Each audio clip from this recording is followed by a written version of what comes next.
বিসমিল্লাহির রহমানির রহিম। আসসালামু আলাইকুম রহমতুল্লাহি ওয়া বারাকাতুহু। ভৌগোলিক কারণে ব্রাহ্মণবাড়িয়া জেলা বাংলাদেশের জন্য অত্যন্ত গুরুত্বপূর্ণ।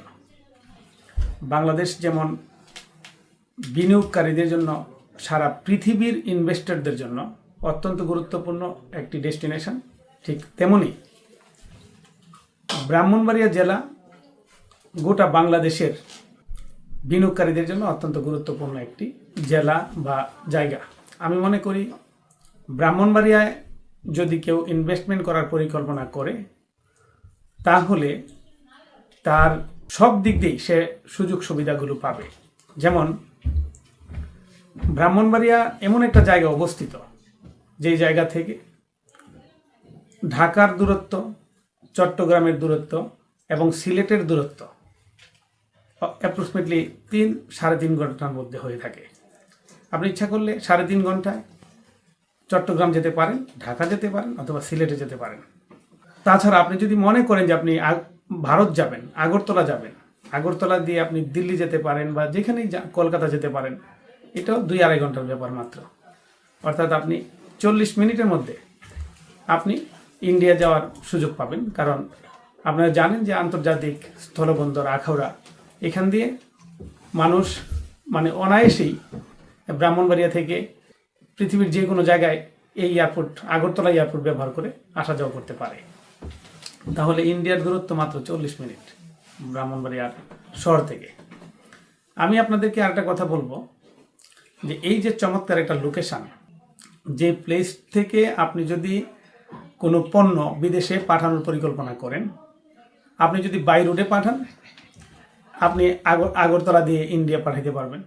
আর আপনি যদি বাংলাদেশের আমাদের আন্তর্জাতিক বিমানবন্দর ব্যবহার করেন তাহলে অনায়াসেই আপনার পণ্য ম্যাক্সিমাম 3 থেকে 3.5 ঘন্টার মধ্যে আপনি ঢাকা আন্তর্জাতিক বিমানবন্দরে আপনি পৌঁছাতে পারবেন। এবং আপনি যদি শিপের মাধ্যমে আপনার পণ্য রফতানি করতে চান তাহলে এখান থেকে 3.5 ঘন্টা থেকে 4 ঘন্টার মধ্যে কিন্তু চট্টগ্রামে আপনার মালামাল পৌঁছাতে পারবেন। এই এলাকাতে পর্যাপ্ত পরিমাণ সুযোগ সুবিধা বিদ্যমান, যেটা প্রয়োজন সকল সুযোগ সুবিধা রয়েছে। যেমন 1 ঘন্টার মধ্যে আপনি এই যে আশুগঞ্জ যে নদী বন্দর আছে, ভৈরব বাজার এবং আশুগঞ্জ যে নদী বন্দর আছে, এই নদী বন্দর দিয়ে বিভিন্ন পণ্য এই রুটে আমদানি রপ্তানি করা হয়। তাহলে আশুগঞ্জ আমাদের ব্রাহ্মণবাড়িয়ার একটা গৌরব উজ্জ্বল, আমি মনে করি একটি নদী বন্দর, আখাউড়া স্থলবন্দর। এখানে রয়েছে আমাদের নিজস্ব বিদ্যুৎ কেন্দ্র, আশুগঞ্জ তাপ বিদ্যুৎ কেন্দ্র, এবং ব্রাহ্মণবাড়িয়া রয়েছে তিতাস গ্যাস, যেই গ্যাস সারা বাংলাদেশের যত চাহিদা আছে তার 33% চাহিদা মিটিয়ে থাকে তিতাস গ্যাস।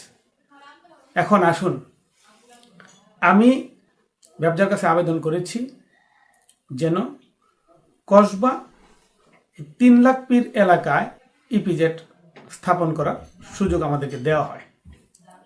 ব্যবসা আমার দরখাস্তটি গ্রহণ করেছে। আমি কেন এই 3 লাখ পীরকেই বাছাই করলাম, এই বিষয়টা আপনাদের সামনে আমি তুলে ধরি। 3 লাখ পীর সিলেট থেকে চট্টগ্রাম পর্যন্ত যেই হাইওয়ে আছে এটা কিন্তু 6 লেনের কাজ চলমান, এবং এই 3 লাখ পীর ব্রাহ্মণবাড়িয়া যে বিজি টাউন, বিজির বাহিরে, এই ব্যস্ততার বাহিরে আমি এই অঞ্চলটাকে এই জন্যই বাছাই করেছি। এখানে আপনারা দেখতে পাবেন যে পর্যাপ্ত খালি জায়গা রয়েছে, এবং 3 লাখ পীরের পাশ দিয়ে বিজনা এবং আমাদের যে তিতাসের মরা খাল প্রবাহিত হয়ে আছে, এবং প্রচুর খালি জায়গা এখানে রয়েছে, এবং এইখানকার জমির দাম অনেক কম, এবং সাধারণত এক ফসলি জমি এগুলো। এখানে একটা ফসল হয়, অনেকে ফসলটা করে, অনেকে করে না। যেহেতু এই অঞ্চলে জমির দাম কম এবং কসবায় গ্যাস ক্ষেত্র আছে, আপনারা জানেন যে শালদা যে গ্যাস ক্ষেত্র সেটা কসবায়, এবং আরও 2টা কূপ খননের জন্য চেষ্টা করা হয়েছিল, পরবর্তীতে এগুলো বন্ধ আছে। যেমন তারাপুর গ্যাস ক্ষেত্র কসবাতেই, এবং কাশিরামপুর গ্যাস ক্ষেত্র সেটাও কসবাতেই। আমরা যদি এই গ্যাস খনিতে আমরা কূপ খনন করে গ্যাসগুলো উত্তোলনের ব্যবস্থা করি এবং এই গ্যাস দিয়েই আমরা কিন্তু কসবা আখাউড়ার এই গ্যাসের চাহিদা মেটাতে পারি। পাশাপাশি এই যে এখানে ইপিজেড হবে, ইপিজেডের এই গ্যাস কিন্তু আমরা এইখান থেকে সংগ্রহ করতে পারি। আরেকটা জিনিস করতে পারি, তিতাসের যে গ্যাস আছে, প্রয়োজনে তিতাসের গ্যাসও আমরা ব্যবহার করতে পারি। এইখান থেকে চট্টগ্রামের দূরত্ব সর্বসাকুল্যে 3.5 ঘন্টা।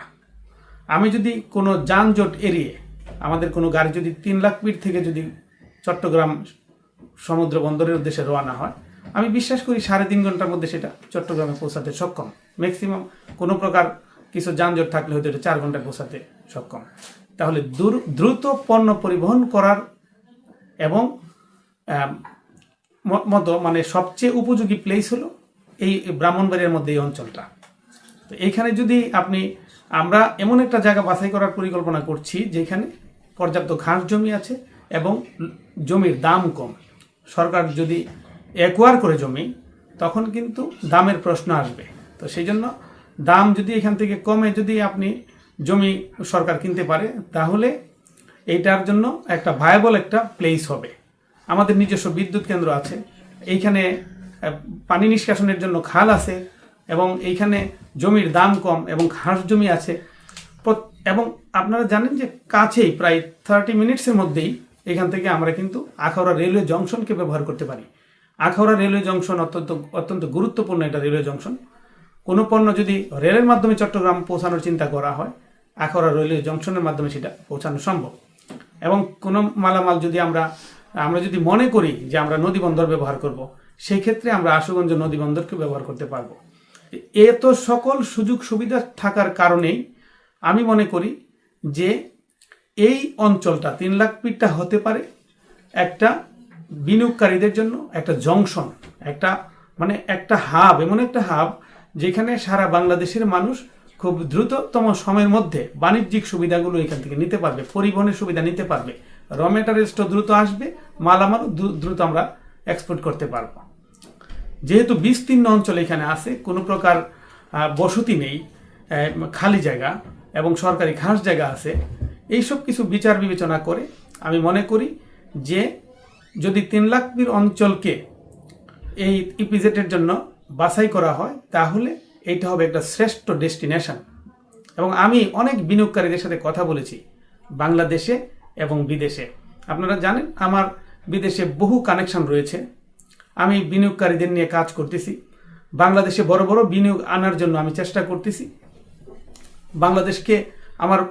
বাংলাদেশকে তো একটা সময় এই যে গত 15 বছর যে সরকার ছিল, আগের সরকার ছিল, তাদের আমলে কিন্তু এই দেশের অনেক কোম্পানি দেউলিয়া হয়ে গিয়েছে, বিভিন্নভাবে লুটপাট হয়েছে এবং বিভিন্নভাবে অর্থনৈতিকভাবে দেশের পরিবেশ কিন্তু ভঙ্গুর হয়ে গেছে, বিদেশি রেমিটেন্সও কমে গিয়েছে।